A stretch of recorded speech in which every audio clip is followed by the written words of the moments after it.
What you've just seen is some of the countless comments made on several communities, forums, and the social media platforms about the 2025 ZR1 Corvette. But is this car really worth the hype? And could there be any reasons why you might want to reconsider waiting for this beast to come? Well, stick around, because that's exactly what you're about to find out. Let's dive in! So at number 1, we have the flagship status uncertainty. If we want to trace back to exactly when it was we first began hearing the rumors about the possible arrival of the 25 ZR1, that would send us right back to 2020. And truth be told, for most of us, a new part of us was born right at that instant, and we couldn't wait to hear just how glorious this car was going to get. But despite all these facts, this single truth remains. The ZR1 might be one Corvette that will certainly imprint on the C8 legacy, but for how long? The ZR1 will come, and just like the Z06, will become overshadowed by an even more powerful vet, one expected to deliver as much as 1,000 horsepowers with the help of the coming ZR1's beastly engine and that of the E-Ray. That, I believe, is just sensational.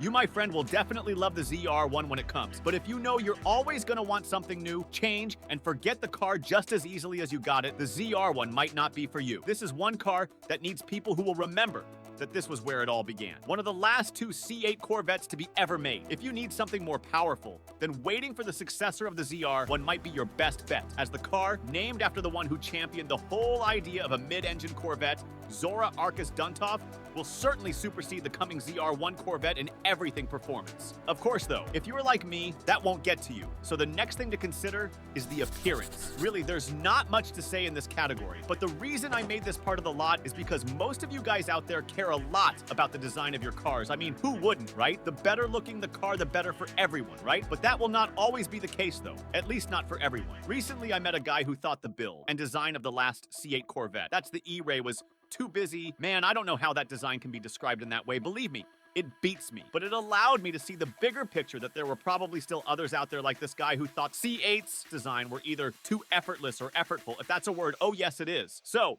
for guys like this, you will be disappointed in the ZR1 because this car will no doubt be the most powerful looking Corvette ever in the build quality, in everything. So if you think these things were too much in the previous Corvette, spoiler alert, don't wait for this one. That being said, the bottom line still remains personal preference. So if your taste in performance is stronger than design, then I guess you know which way to go. But make sure to use the path where you see the like button and subscribe if you want to see more videos like this in the future, because we have a lot coming you never want to miss out on. Next up, limited production. So we all want to get our hands on the 25 ZR1, especially those considering the car a suitable replacement to a Z07 they couldn't get, customized to our taste, and perhaps go with extra packages to give it the unique touch. But here's something to think about. When we had the production run of the C4s, that lasted for about 13 years with total production numbers equaling 358,180, and the ZR1 cars produced from this total being 6,939 samples across 6 years, making it a 1.937%